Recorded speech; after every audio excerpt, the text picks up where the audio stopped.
Hi everyone, welcome to another best practice video. My name's Stephen Wade, I'm the head of event content here at IR Magazine, and I'm really pleased to be joined by Jørn Syvertsen, who's the Director of Investor Relations at Borregaard. So thank you so much for joining us, Jørn. It's great to speak to you today. Thank you for inviting me. Excellent, great. So I wanted to kick things off. Obviously, working in the materials sector, the chemical industry itself has had quite an interesting relationship with COVID-19 and everything that's happened around the pandemic. I think that there was a PwC survey that highlighted, top concerns were around lower demand and productivity, operational and supply chain disruptions, as well as liquidity, capital resources, and employee health and safety. What has your experience been since April, since those things came out, and how have you reacted to some of these concerns? Yes, we certainly had all those concerns and a few more when this started off really in March, I would say, here in Norway. And we tried as good as we could to prepare and to protect everything that needed to be protected and to secure value chain and containers for shipment and all the other things. So we did our best, and we can perhaps talk more about that later, but we did see some quite significant effects to our business. The most prominent is that we had to close down our biggest manufacturing operation outside Norway, which is a joint venture in South Africa with the Sappi Group, as a result of the pandemic. So we have been hit by it, but I would say the total picture for us is not all that bad, because we have a strategy of specialization. We're very diversified, and we have always tried to be flexible in our manufacturing and marketing, which means that we can respond, at least that's our strategy, to changes in the environment. And in some, that has worked quite well. So I would say we're still standing quite well on our feet, but of course we have felt some quite strong effects as well. Yeah, absolutely. And I think that I've heard the word pivot more than ever before. That ability to be resilient and just change direction a little bit is definitely crucial at the moment. Yes. Now, obviously, working in the chemicals industry, you've played a really active role in providing materials that are needed to help tackle coronavirus. How do you sort of communicate that role to investors and get the tone right when you're talking about something that's so sensitive and not looking to be too kind of opportunistic? How do you get the message around the active role that you've played in the coronavirus sort of defense sector? Mm. Yes. To explain a little bit what that role was and is, we have two smaller parts of our business, bioethanol and sodium hypochlorite, which are both used for disinfectant.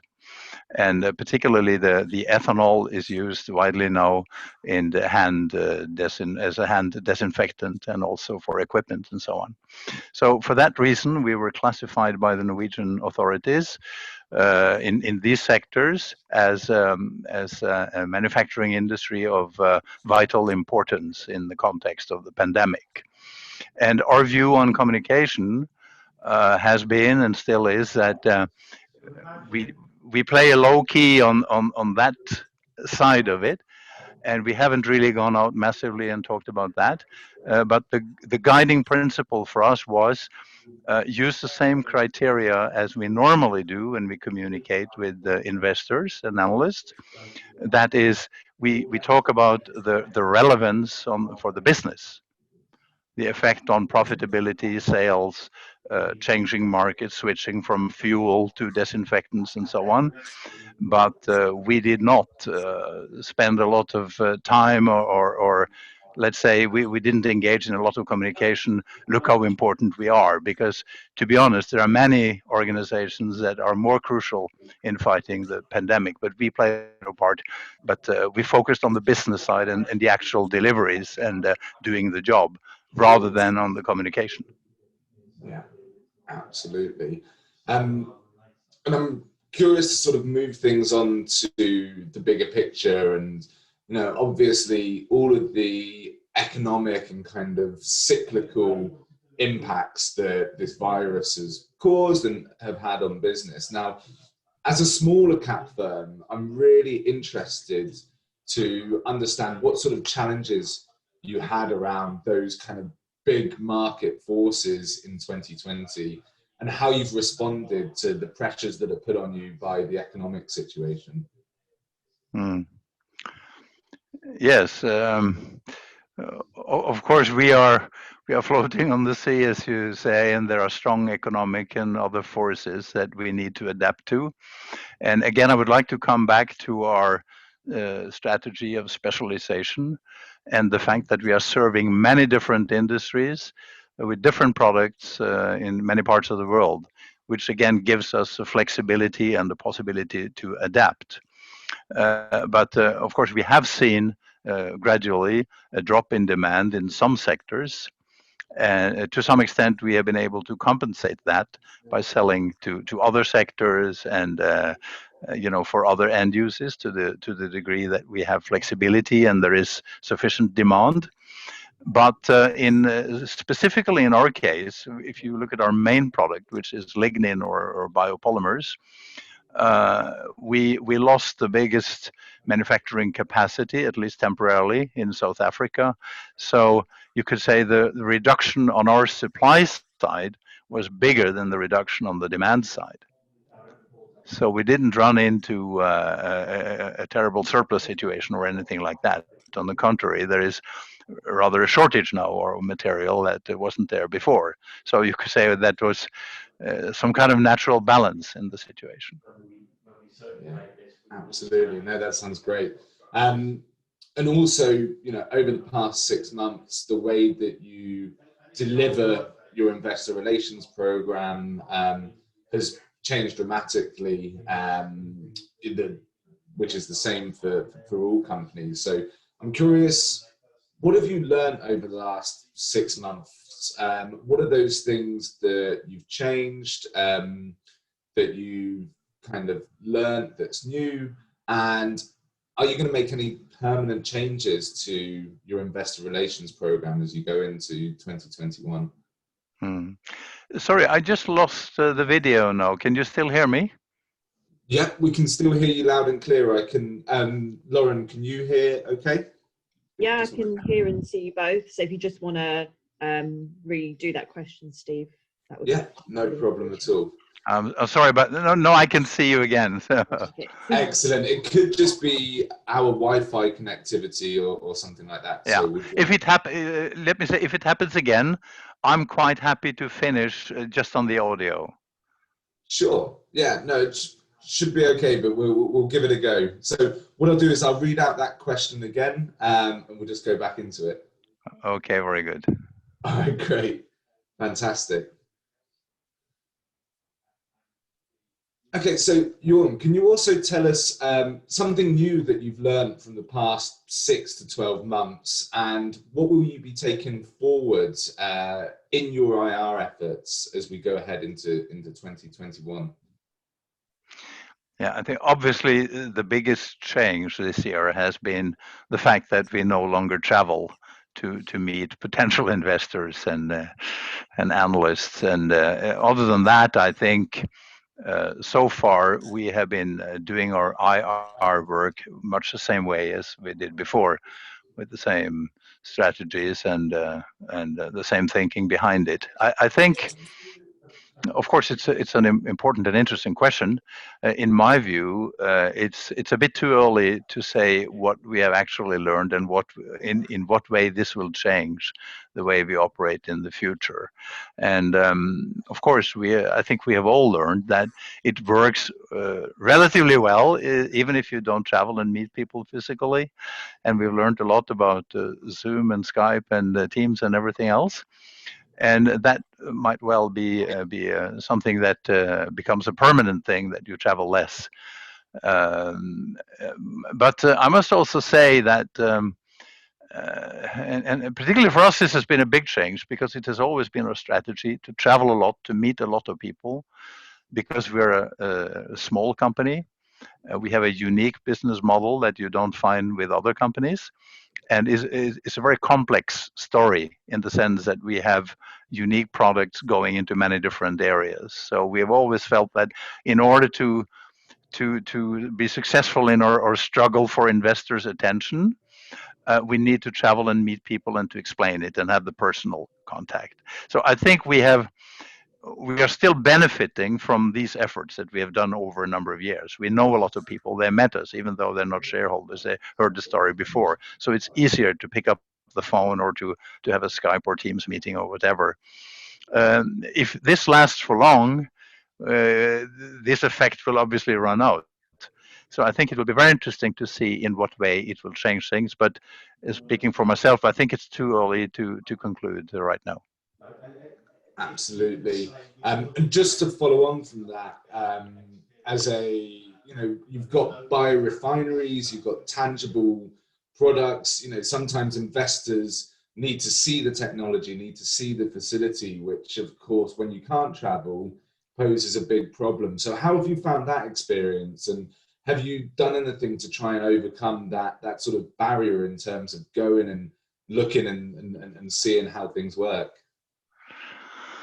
Not yet, but on the 17th of September, we will have our Capital Markets Day, which we do every second year. And we just decided that this will be a virtual event this time, which is a new experience. We always try to invite people and show them the sites and so on, as you said. So I think obviously this is something that we have to think hard about in the future if this continues, that we cannot invite people physically. So it's certainly one of the things that we need to consider carefully. Absolutely. And I just want to move things on to more of the ESG kind of aspect of IR, which is getting more and more important. We're seeing a lot in the press about inflows going into ESG funds. And as a sustainable biorefinery, ESG must be a really important aspect for your IR program. So I just wanted to understand from your perspective what you've observed in terms of changes with the focus on ESG since the pandemic. Has anything changed, and have your team's approach to sort of engagement and disclosure changed as a result? In my view, this strong momentum in the ESG field has been there for some time, has been gaining strength, and this has not changed in any big way this year, as I see it. We still get more and more inquiries. We see banks trying to do their own rankings, and we get questions from investors, and it's also a big and growing part of our communication. So I don't really see that has changed, neither in importance nor in direction or emphasis during this year. I think it's just a continuation of what we saw already last year and the years before. In terms of our IR team and the involvement, I would say that since we were listed 8 years ago, we have always, as IR, had an important role internally in our discussions, not only on how to communicate it, but also actually in the discussion of priorities, target setting, and so on. And one reason for that, I think, is that I think in the investor community, and certainly NGOs and other stakeholders have been quite at the forefront setting standards and voicing expectations, how to deal with this. So I think it's natural that the investor relations function has been sort of a channel into the company, and is been actually a good, although quite demanding, but it's been a good and important process, this dialogue with the investor community, and then IR is sort of the bridge into the company. Yeah. And I guess anecdotally, are you hearing more questions around things like employee health and safety, or social issues, or is it kind of similar questions to what you've been asked before? I'm just curious how investor focus has changed, if certain factors have become more material since the pandemic. Yeah. No, one would expect that the health aspect and the safety aspects and all this become more prominent in ESG, but I haven't really seen that as an ESG trend. I see it, of course, where it's relevant for the financial performance or financial risk. And you could say ultimately ESG is a financial risk, so it's all part of that. But it doesn't come in the shape of, the ESG department is asking these questions. It's the investor, the portfolio manager, who thinks it's relevant also for the financial performance. So again, I haven't seen. Maybe there are things that I haven't seen, but I have not observed that this has changed the sort of ESG questions that we get. Yeah, no, that's great, and really good to understand, and just shows how much closer and more integrated these things are getting, which is fantastic. Yes. Another question I just wanted to ask you was, you have kind of more than 1,000 employees across 16 different countries, and how, as an IR team, do you maintain those relationships with stakeholders, given the change in how business is done, how people communicate with each other? Do you still kind of have check-ins? How do you communicate with your internal stakeholders? Yeah, I think that's a very interesting question, and an important aspect on how to perform the IR function in a company.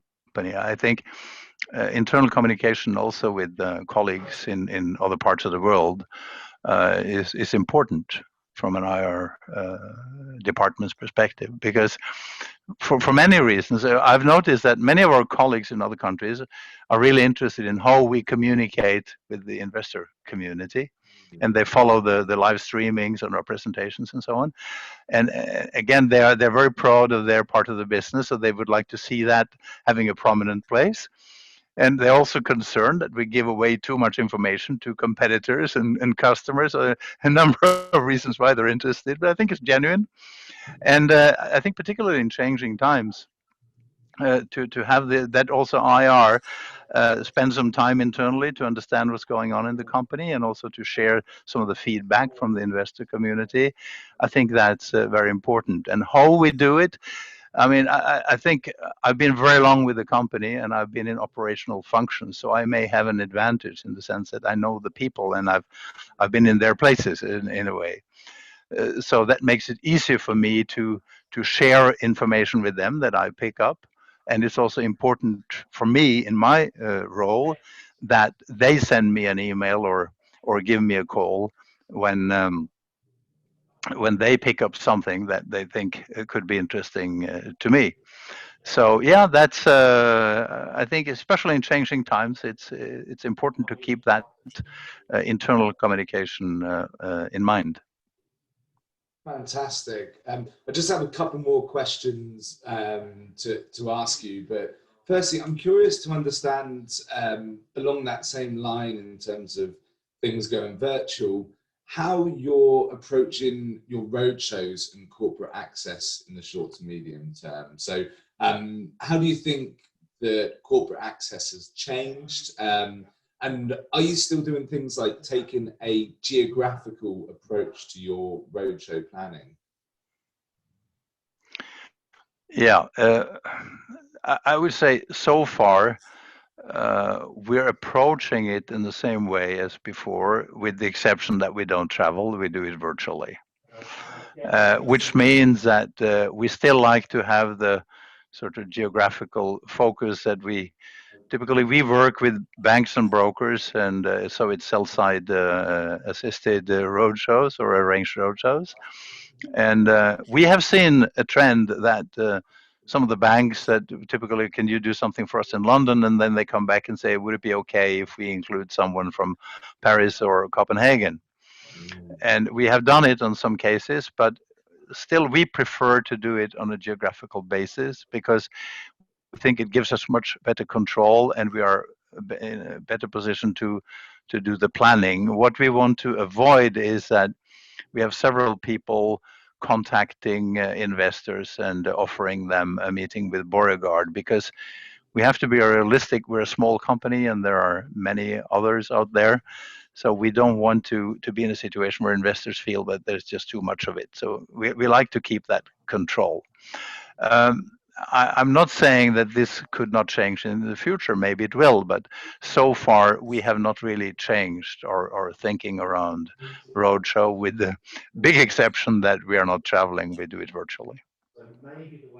Absolutely, that's great. And I think there's been some really interesting things talked about today.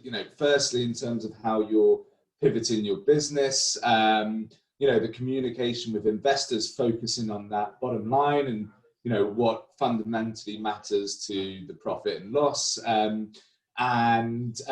touching on kind of operationally how you go through your roadshows in a virtual world.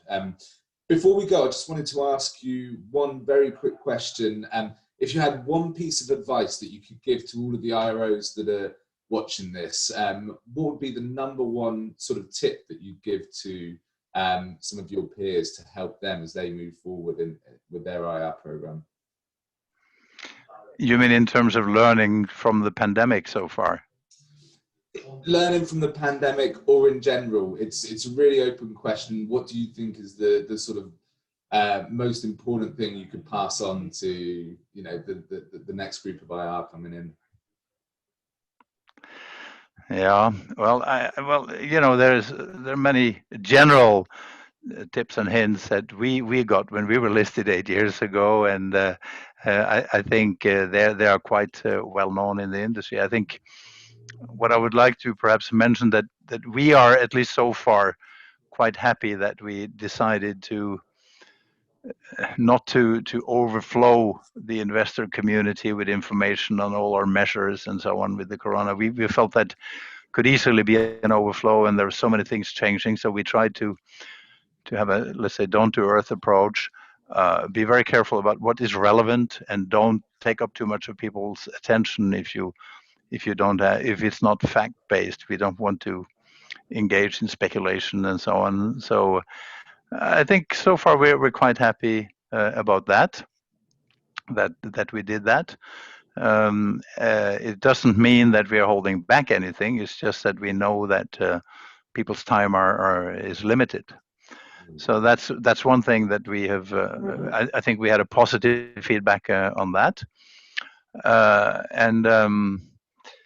for the rest, I think I can give some general advice about being active. I think particularly in changing times, it's also very important to stay in close connections with your stakeholders, and so that they understand what's going on and how the company is planning to respond to all these changes.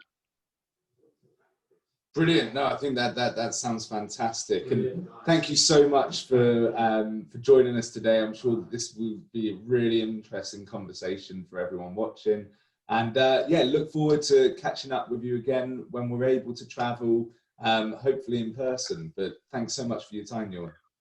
Well, thank you for the conversation and for your questions. Brilliant.